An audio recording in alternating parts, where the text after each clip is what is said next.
Carol Barbee, welcome inside the Crazy Ant Farm. Thank you. I'm so happy to be here. Oh, us too.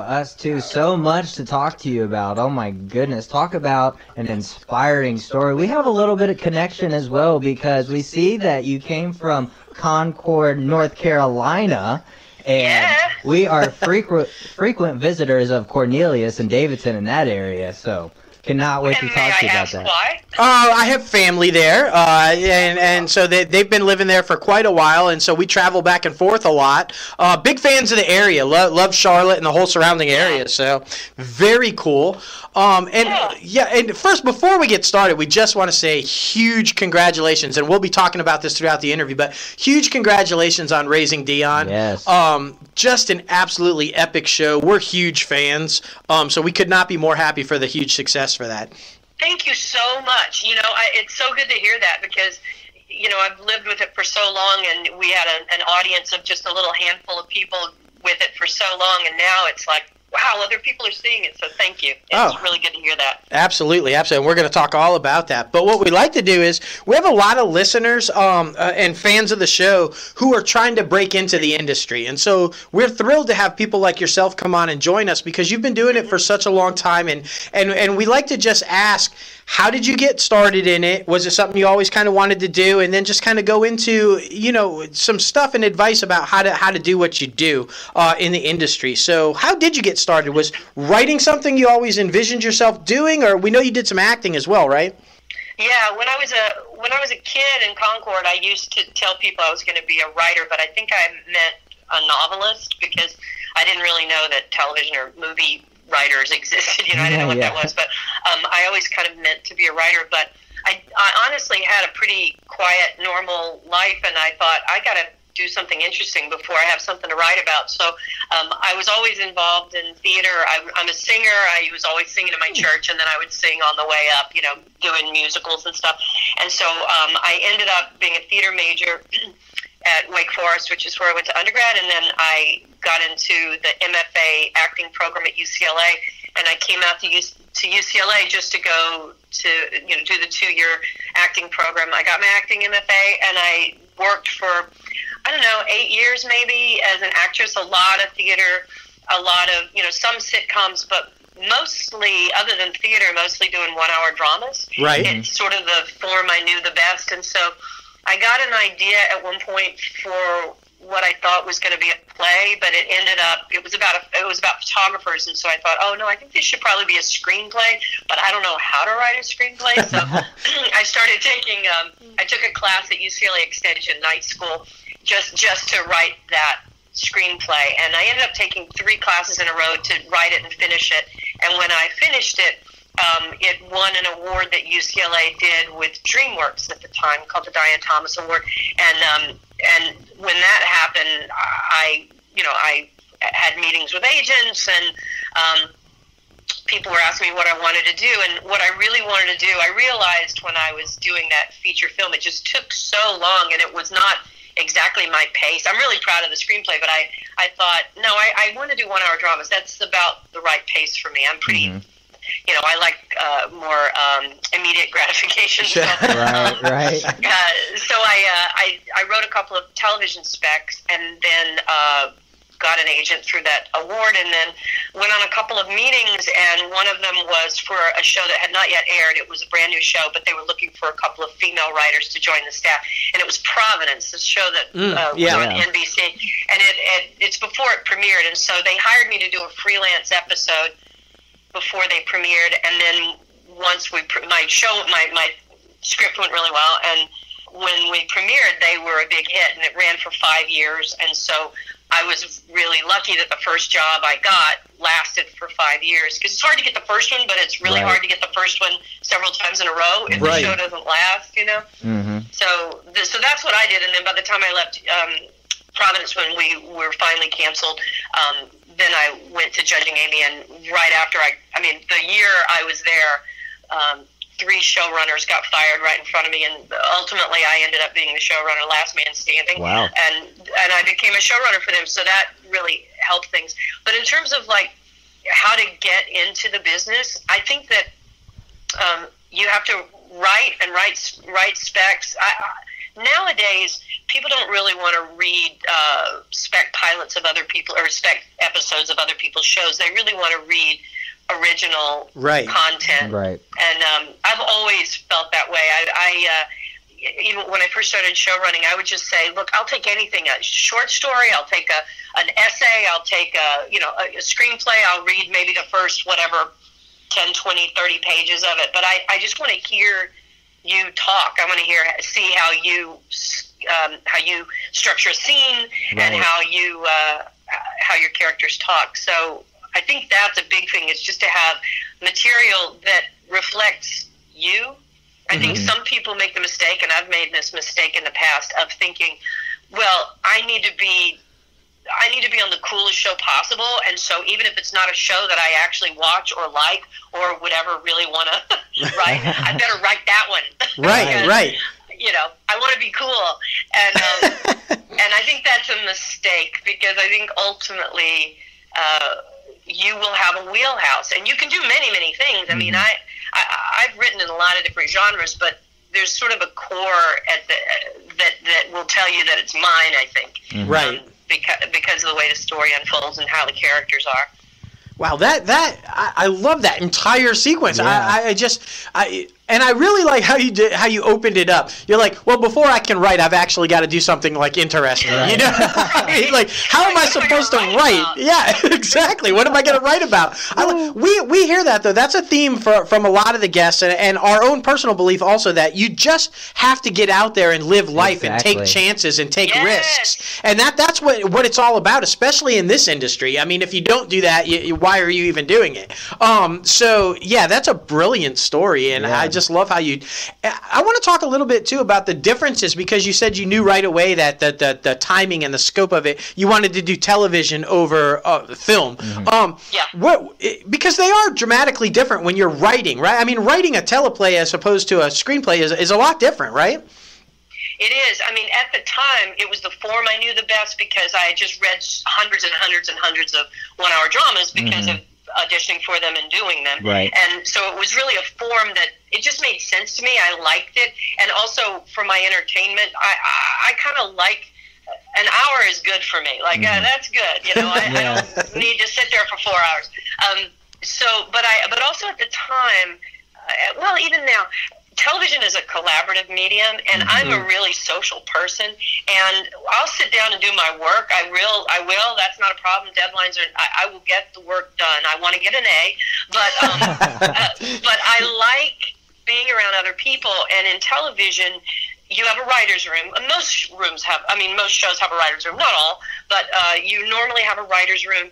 And I'm not a big believer in having that room going all the time. I like to say, okay, we're going to break story these days from these hours. I feel like 5 hours in a writer's room and everybody's brain dead. You really need to optimize your time in there. But you're never alone. Even if you're back in your office or at home writing your script, you always have access to several other people who are invested in telling the same story you are, and you really get each other out of, blocks or ruts or whatever. You don't have the luxury of writer's block because you are on deadline. Right. And it's actually great. If you need some help, you go down the hall, or you call your showrunner or whatever, and there you have it. And I also just like the immediate gratification of, like, you have in network. This isn't really true in cable, and certainly not true in Netflix.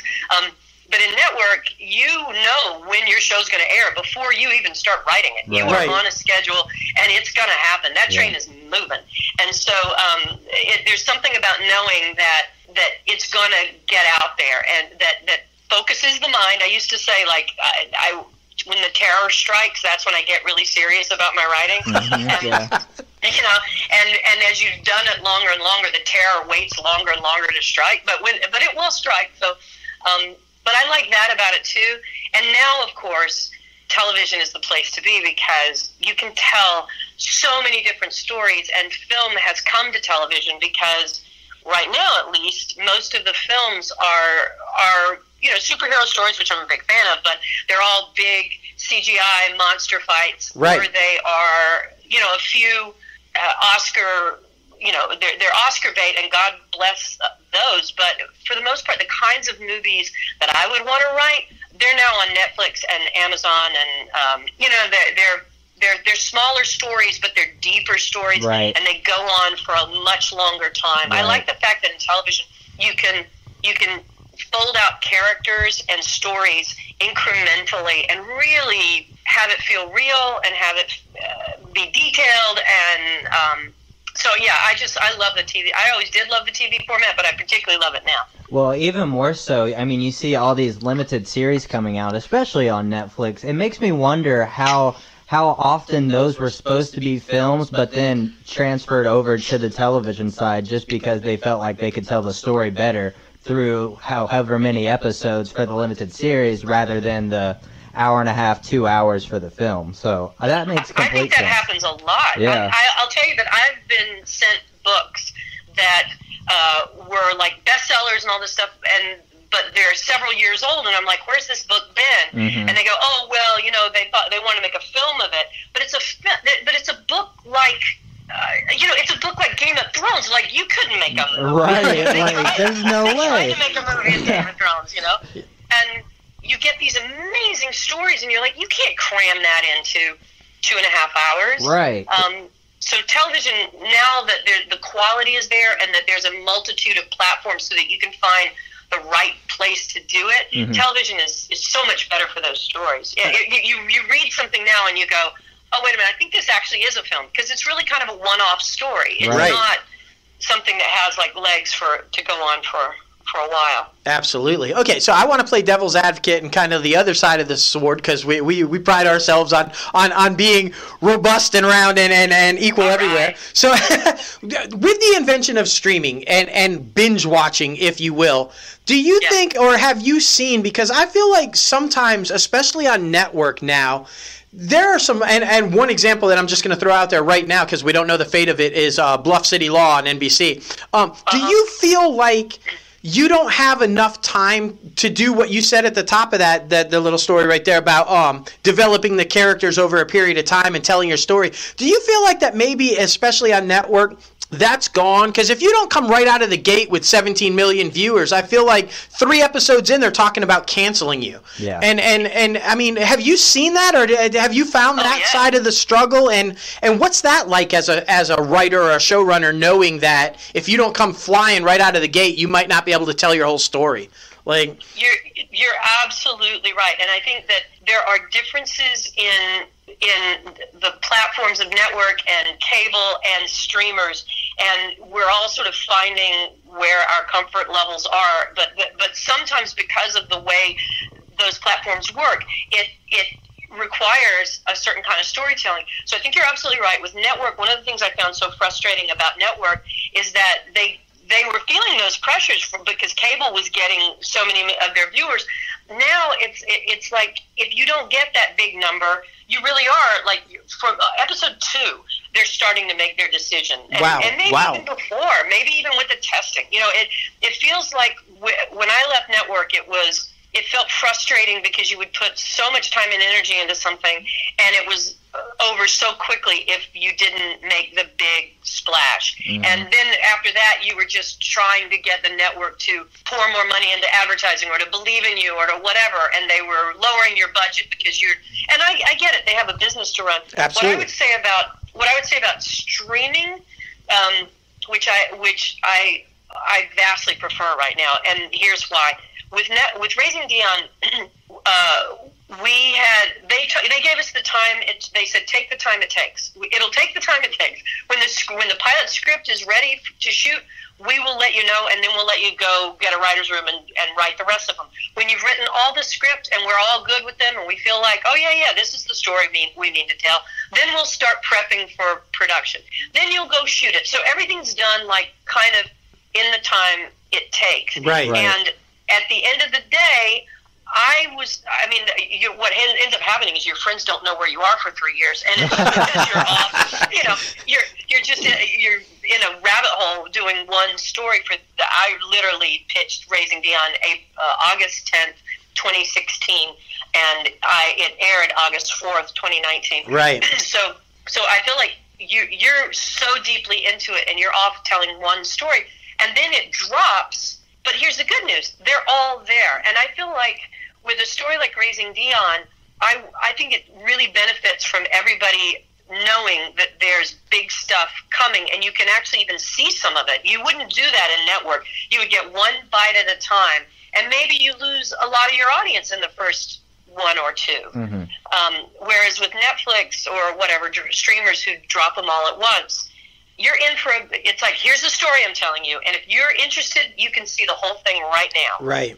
I love. Okay, great answer, because I mean, I don't, and wow, it was alarming when you say maybe even by the second episode or before they're already making the decision. Yeah. That's got to be so tough. I agree with you. I do like the streaming format a lot, and you have choice. If you want to watch one episode a week, that's up to you. But if you want it all at once, you've got that. So that's an awesome. Yeah, well, even more so on the creative side of things, they give you that time you feel like you need to actually develop and grow these characters into something great, which you know they can be. But the downfall to that with the cable and network is that they want it so quick. They need those numbers so quick, so you're not able to grow that core audience to these characters that you know they'll love if you just give them time. Exactly.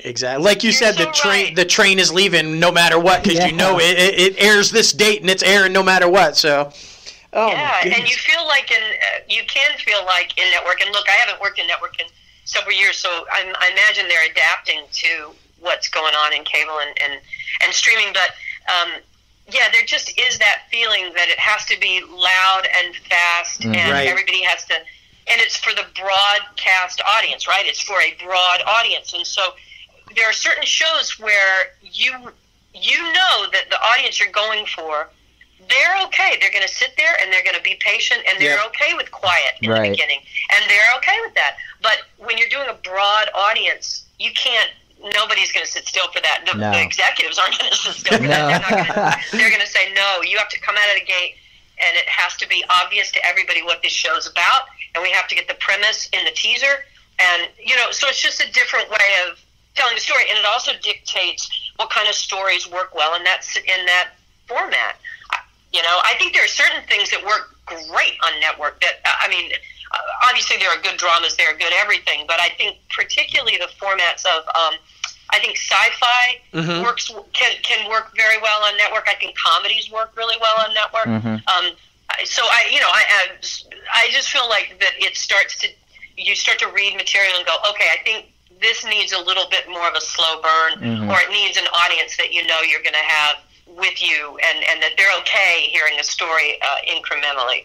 Definitely. And let's dive even more deep into Raising Dion. You said it took you roughly around 2 years for the whole series to take shape. At what point did Michael B. sign on? Was he signed on as a cast member first, and then an executive producer, or how did that come about? Michael B. found the property. He was there. He was ground zero. He was number one. So there's a director named Dennis Liu who came out of NYU, and he wanted to make a calling card for himself to get work, obviously, and he did a really smart thing. He shot he primarily was working in commercials, and so he shot a commercial for a show that didn't exist. And so there's a trailer on YouTube called Raising Dion, and that's what Michael B. Jordan saw. And it's really like moments out of, this is what it could be. And it's beautifully put together. And so a lot of people found that trailer, and Michael B. was one of them. And one of the other people who found it was a man named Charles King, who had just started a company called Macro. And Charles King used to be Michael B.'s agent at WME. And so the two of them were bidding against each other trying to get the property. And then they were like, why don't we just do this together? So Charles and Macro and Michael B. are the ones who then took it to Netflix and sold it to Netflix. So he's always been there. And then when they developed it with Netflix for, I think, about a year. That was before my time. I didn't know anything about it. But they developed it for about a year and then ultimately kind of threw away what had been developed. And Netflix loved the idea enough that they said, all right, let's try it one more time. And so they brought in a handful of writers to pitch their ideas of how to do this show. And I was one of those writers, because I think they expanded their search to include moms at that point because of moms. And so that's how I got in the door. And then they basically said to me, we're not going to show you anything that was developed before. Just look at that trailer that Dennis did. And there's a one issue proof of concept comic book online that Dion doesn't even appear in. It's really like a story about Mark and Nicole before Dion's born. Right. And so they said, you can look at those two things, but that's it. And we want Harry Potter. So come in and pitch us your version of Harry Potter. And so there were kind of no limits. So I just came in and I pitched them the show. Mm-hmm. And then they said, great, go do that. And so I wrote the pilot and in development with them, and that took about 3 or 4 months. And then they go, okay, great, get a writer's room. So I got these amazing writers, and we broke story for about 6 months and wrote scripts. And then all the writers were gone, and it was just me and a bunch of scripts, and I had to get them ready for production. And then we went to Atlanta and shot for about 5 months. And then, so I forgot one crucial thing. In between, I'd written the script, and Michael B. Jordan was always involved with the development of it. He was always on the phone calls. He was always in the meetings. He was always giving notes. He was always there. And then they got the script finally, and Netflix was like, we're really happy with the script. And there was just that moment of like, but if Michael was in the show, and Michael had sort of said from the beginning, he had told me from the beginning, look, if I need to be in the show, I'll be on the show. I had pitched it with him as the dad. Right. And so he was always up for that. So then he did, and he was magnificent. And he was. Such a good partner. And well, I got to tell you, too, he was in a lot more episodes than I anticipated. Yeah, like, when I first heard about the series and I thought, and he was out there talking about it and stuff, I'm like, well, this is good, but he can't possibly be like in a... And he's in a lot of the show. I mean, he's like heavily featured in the show, which was awesome. Which leads me to, let's talk about the casting. Because, look, when you were talking about the differences between film and television, and you brought up the superhero genre and the films and the CGI and all this stuff, what I think you did brilliantly with Raising Dion is you're telling a superhero story, but you're keeping it grounded in reality, and the family dynamic and the realism and the personalism between these characters that you were able to keep in this story is absolutely phenomenal. And I think that's because the casting is brilliant. I mean, these people are so believable in the roles that you created and the roles that you've written, and you just feel for them, like you can identify and attach to them immediately. So how did you go about casting this show? Because, I mean, they're just perfect. Thank you, and thank you for saying all that. I can't tell you how happy that makes me. Thank you. Well, first of all, you start off with Michael B. Jordan, so right. He was cast before anybody. That's a good start.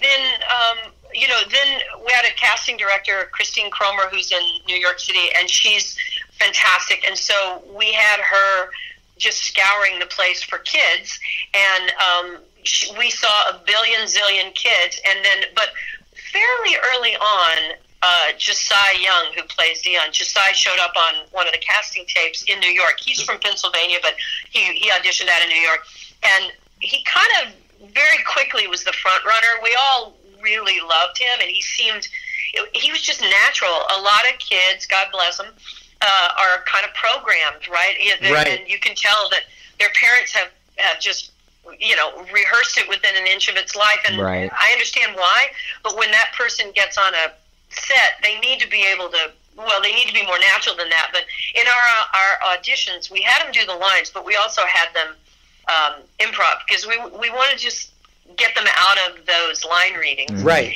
And Josiah just didn't really have the line readings. He was so funny. He came into we had a final callback, sort of a chemistry read. We had 5 Dions and 5 mothers, and we had not yet found Alisha. We had 5 other moms, and we mix and matched and had them all work together and stuff. But when Josiah came in the room, he was like, I am Dion. No, I am Dion. And he did this thing where he did like a magic trick where he made he was really just flipping on and off the light switch. Right. He was doing a thing that was supposed to fool us to say that he was turning the lights out. And he was just so playful and so natural and so loving. Like, I have kids. Josiah came in at the end of his audition. He came over and like hugged every one of us and said, "Thank you for letting me be Dion today." I mean, he was just kind of amazing. Was Esperanza was that an original? That wasn't part of the original storyline, right? Was she written into that, or how'd that come about? Yeah, Esperanza's my little invention because I've lived in the world of special needs kids, and I know a lot of kids in that space. Mm-hmm. And my son had a best friend named Esperanza. She's a real person. She's not the real Esperanza's not in a wheelchair, but I sort of just took Esperanza's personality and grafted it onto the character of Esperanza. So she's a mother hen. She does not see any kind of she doesn't see herself in any way as less than anything, and she's just so funny and odd. But what's amazing about finding Sammi Haney is that if I showed you the script page where that character is introduced, it is Sammi Haney. I wrote her. She's in a wheelchair. She's Latinx. She's she has big glasses on, like the whole thing. And when we finally found Sammi, and it took a while, but when we finally found Sammi, it was literally like she just rolled off the page. It was I couldn't believe we found her. Yeah. And she had big pink glasses, and we love them so much. So she was written in. I mean, she was. I try to put people with disabilities or special needs kids or outsiders in most of the things I do, and so she was my. I was like, Dion's going to have well, the truth is, and I told the real Esperanza this recently. I said, so I named a character after you, and I said, I just remember how protective you were of my son and what a good friend you were to him at a time he really needed friends. And I said, I just wanted Dion to have that. Mm-hmm. And so that's why Esperanza's there. Yeah. And she doesn't, in the wheelchairs, she doesn't lead with the wheelchair. She's not there just for the wheelchair, but it was written that way. Exactly. That's so great because Sammi played that role so brilliantly, honestly. Like, just her interaction back and forth with Josiah was absolutely phenomenal. Like, especially, I go back to that classroom scene because you talk about there's so many stories that were actually told in this series, and I go back to that classroom scene where Dion lifts her up out of her chair to make her feel like she can fly, but he's not thinking about how she would feel in that moment. So it's just so diverse. The storytelling is so brilliant, and like I said, Sammi was just great. Oh yeah. Thank you. Yeah, she's a find, man. She's something. All right, now what about Nicole? Because that is such a pivotal role in the storyline. How did Alisha Wainright come into the picture? I mean, that must have been crazy trying to cast her. So we saw so many women, and we saw so many amazing women. By the way, we saw every woman who was ever in any cast of Hamilton. We've seen them all, and they're amazing. But at the end of the day, Netflix was like, I don't think you found her yet. And we were so heartbroken because we were so ready to set the date to start shooting. Right. Sure. And we were like, okay, let's get back to it. And we all just felt like we're never going to find her.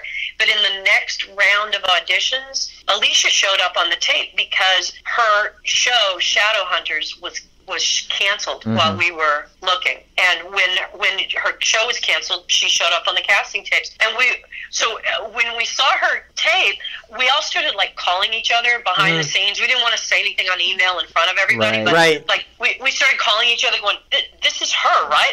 This is the one. And then it was Michael B. who was he goes, we said we were going to have chemistry reads again. And he goes, yeah, you can read as many people as you want, but she's the one. That's epic.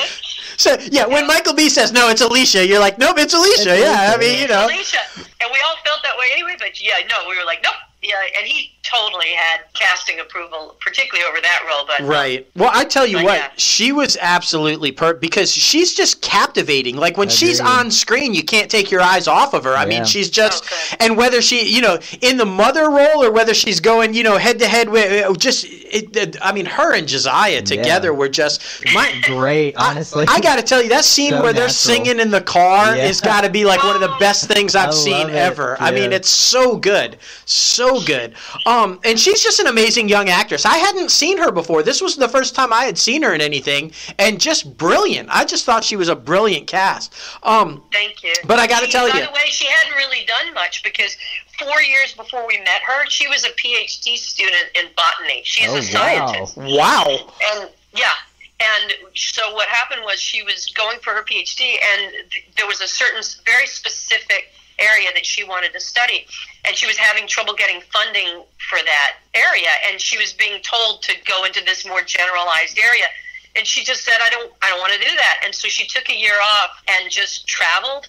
And while she was traveling, then she got asked to do some modeling gigs. And anyway, one thing led to another. And she was like, well, if I'm going to do this kind of thing, I need to learn how to act. Because she's a super serious, like, she's awesome. I adore her. But she is not a flighty person. She's not somebody who grew up like, I'm going to be an actress. She was a scientist. And so she started taking super serious acting classes, and very quickly she got cast on Shadowhunters, which is the show she was on, and it lasted for 2 years, and literally it got canceled, and we snapped her up. So she hasn't done much. Well, that's one of those things. Like you said, she takes a year off. It's one of those living life adventure things, right? That you never know what's going to happen when you do it. Exactly, so, I mean, that's epic. Okay, but the secret weapon, in my opinion, and J-Lo's gonna back me up on this. Logan's gonna back me up on that. We are all huge fans of Jason Ritter. We have basically, I have followed his career extensively since the get-go, since I first saw him. I just think he's a brilliant actor. And when you cast Jason Ritter, and okay, spoilers for all of our listeners out there. I'm going to spoil now because I think people have seen it at this point, I'm hoping. You never think Jason Ritter, bad guy. I mean, he is the perfect, lovable dork, kind of, you just want to squeeze him up, and then he's this horrific bad guy. And I'm thinking, this is brilliant. And a credit to your writing, I didn't see it coming. And I'm normally really good at seeing things coming. I didn't see it coming. So it was brilliant. How did you land Jason, and how did he get involved? Because he was just phenomenal. And I thought his chemistry with Josiah and Alisha and Michael, for that matter, was great. He's so good. I mean, I've always been a fan of his as well. I think the first time I saw him was on Joan of Arcadia, and I just always just loved him. When we started casting this, and I had my first meeting with our casting director, she said, "You know who I thought of for Pat? I thought of Jason Ritter." And I said, call Jason Ritter. If he'll do it, let's just do that. Like, I don't need to see anybody else, because I knew, and by the way, it's never that easy, and it wasn't that easy this time. We had to go through everything, but but he wanted to do it from the beginning. He had a bunch of other things scheduled, and we had to and his wife was having a baby, so there was a lot to schedule, but he wanted to do it from the get, and that's before he knew that he was the bad guy. He loved the pilot, right? He just loved that character, and he's like, I am that guy. I am Dipper from Gravity Falls. I am that guy, and so then there came a point where I had to call him and say, okay, dude, here's the deal. Here's who you really are. And then he was like, now I have to do it. You have to help me do this part. But the hope was we needed somebody who, when the audience saw that he was in the cast, that they immediately trusted him and they immediately loved him. And you enjoy his company and you don't suspect anything because he's just so disarming and goofy and whatever. And the story is built so that you think his purpose in the story is that he's the kind of sidekick guy who never gets the girl but really wants the girl, and all of that's true, but there's something much darker there. And when we broke the story in the writer's room, we broke the Crooked Man story separate from Pat's story, but they were right next to each other on the board so that we could make sure that they made sense and that they timed out, and that when he got sick, when he didn't, what his motivations were, how when the sickness is escalating, what he's doing, and so it was a whole thing. But it makes me so happy that you didn't see it coming, because I'm sure you're able to kind of look at the landscape of a show and go, oh, I get where this is going, right. I appreciate that. Normally, yes, but not on this one. I was like totally shocked. It was crazy, honestly, because I mean, he was such the warm, loving guy that was like, oh yes, he's such a great godfather to Dion, and like you kind of wished he would have ended up with Nicole. I mean, when that kind of went sideways, we were like, oh man, that sucks. Here's how bad we are. we were actually mad at Nicole. Yeah. We're like, well, she is leading him on. She is doing the bad. We were like, it was so good. But what I really like though is that Pat was written so well, I think, that even when you find out he's the bad guy, and even when he's doing some really nasty stuff, I was still rooting for him. I'm like, no, he's dying. Exactly. He's got a reason he's being bad. Yeah, it's the radiation. You still wanted to like have things work out for this guy, and I just think that's a credit to how you crafted the character. And I thought that was really interesting what you just said, that you wrote Pat and Crooked Man separate. That's like really interesting. So and like the whole cabin scene when the final reveal happens, like the whole cabin scene when he goes to go try to get Dion, I'm just like, oh no, I feel so bad for him in general, but then like the overall storyline, it was just brilliant. It was fantastic. And look, we're really pulling. We're with Jason on this. We saw Jason retweet, like if you want a season 2, dude, we're all over that. We want a season 2 really, really bad. So we're just going to keep promoting the shit out of this show because we really want it. And I need to know, is Jason coming back? What's the deal with how that ended? Like, are we going to see Jason Ritter again? We don't know. It was great. It was phenomenal. Huge congratulations to you. And it's so interesting to hear the process of how it all came together. Exactly. So guys and gals, if you're out there listening, you're a fan, you're trying to break into the industry, rule number 1, call Michael B. Right. If you want anything done. Your show. Yeah. Okay, I want to get serious for a minute, though, because, part of the whole thing, and if you don't mind talking about this, I just think it's really interesting because we've had some guests on in the past, and we've kind of had this as a topic in the past over the last couple of years. As a female showrunner, and as a female writer and leading a writer's room, what has that been like over the last couple of years with the Me Too movement and then moving into the whole broader spectrum of trying to get more diversity and trying to have more women lead in on shows and in television and film? Did you run into any of the experiences or the struggles early on in your career? And have you seen a change? How has it been over the past couple of years? Yeah, it's an interesting story. All of that stuff happens, and it happens a lot, and I think that people feel vulnerable to it early on in their careers, and I have had friends who've dealt with those kinds of situations. I can only tell you my story, and I don't really have that story, although I've witnessed really bad behavior, and it's one of the reasons that I wanted to be a showrunner, because when I became a showrunner, when I became a writer, I already had my 2 kids. I have 2 sons, and my kids were little, and I was really lucky. The first show I was on, Providence, had a super awesome and professional and wonderful showrunner named Bob DeLaurentis, and he liked his family, and he liked to go home, and he didn't work out his weirdness on any of us. He was very much like, hey, you're a staff writer, which is the lowest level. You're a staff writer. You don't have to be here all the time. Write your scripts, be here for the story breaks, and then go home with your kids. Like, you don't have to be here. And he was great that way. So I had a really good example when I first started off of a showrunner who was a good guy and a healthy person emotionally.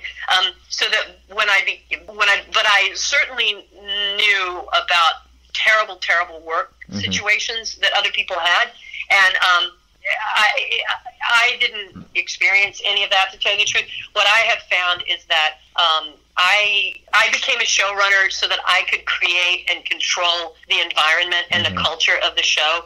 Number 1, so that I could get home to my kids, and that so that if I wanted to stop the writer's room at 6 p.m. and get home to my kids, and then write from 9 to 2 in the morning if necessary, then that's what I did. But it didn't mean that I had to be in a writer's room until 2 in the morning. Because I was in charge. So becoming a showrunner was one of the ways to defend against that.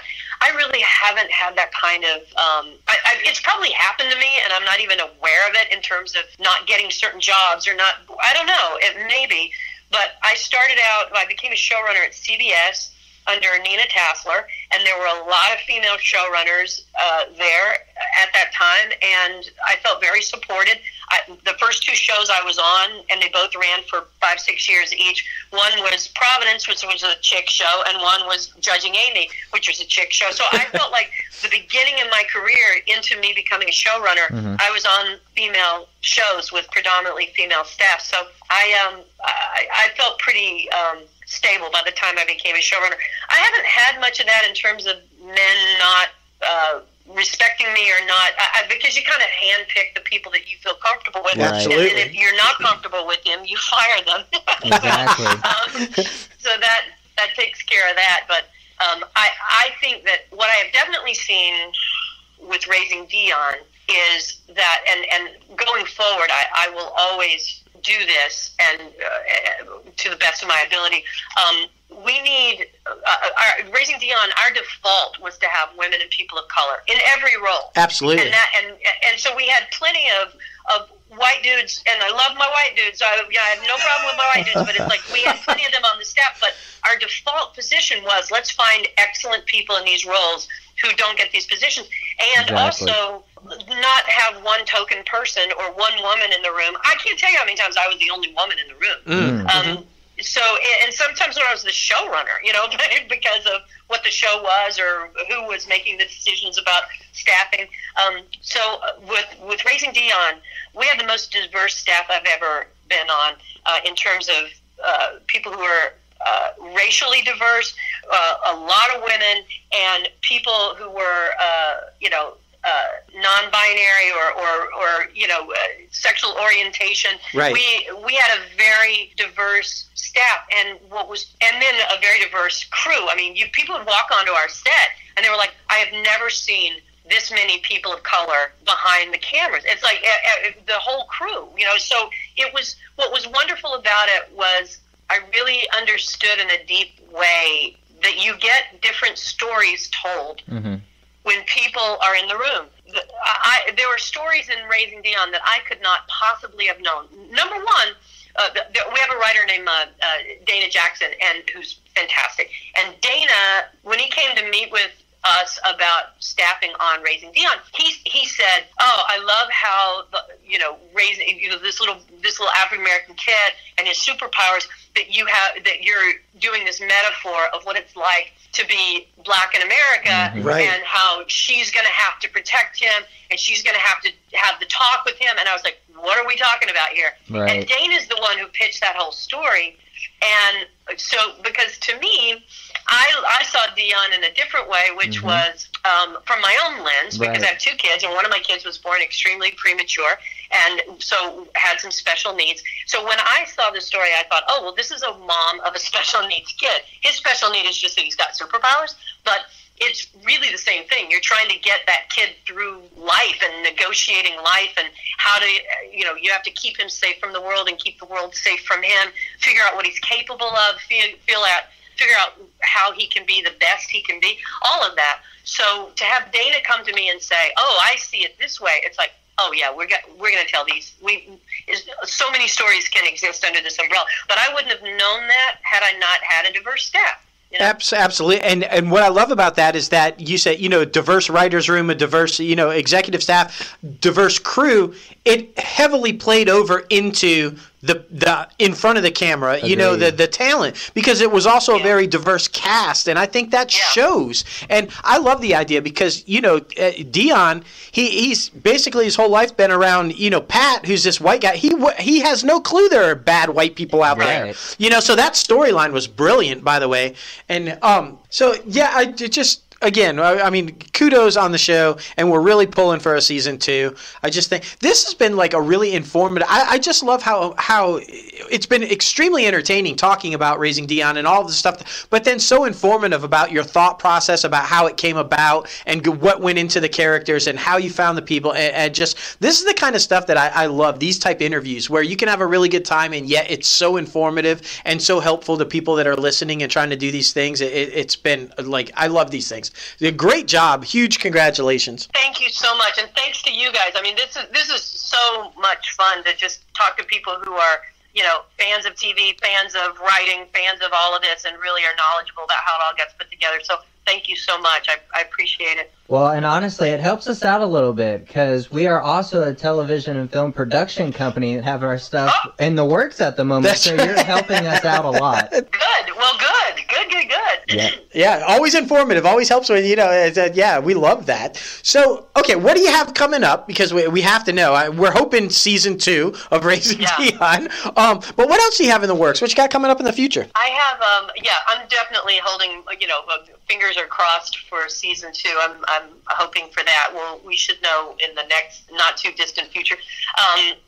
So definitely that. But I have 2 pitches that I'm taking out with different production companies, both based on books. One of them's a half-hour comedy based on a memoir of a woman, and it's called Help Me. She decides that she's going to do self-help books and really, really do them chapter and verse until her life is perfect.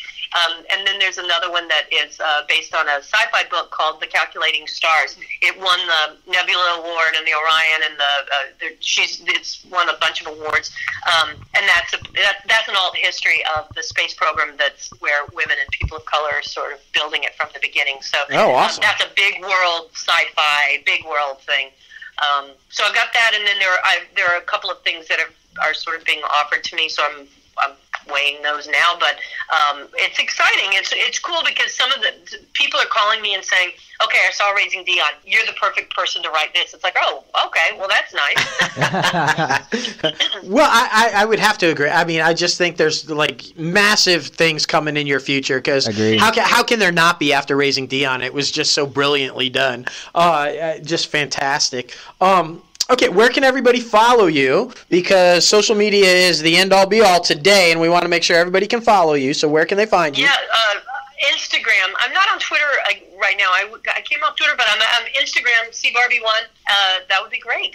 We got you. And what we like to do at the end of every interview is have our guests leave a little piece of advice for the up-and-comers trying to break into the industry. And so what pitfalls would you say to try to avoid?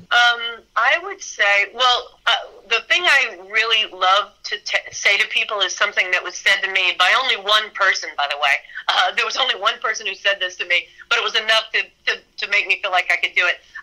The main thing is come do it. Come do it. Like, jump in. Yes. Jump in. Don't ask for permission. Jump in. People are making their lives in this industry and telling stories and making their dreams come true every day. Why not you? It's absolutely possible, and you just have to, come here and start networking and writing, or whatever it is, whatever part of the business you want to be in. But if you're a writer, write and make those connections. And I just like people to understand that it's possible, because I think that it can feel so impossible when you're from a little town, in North Carolina or wherever. It can feel kind of impossible, and it's just not.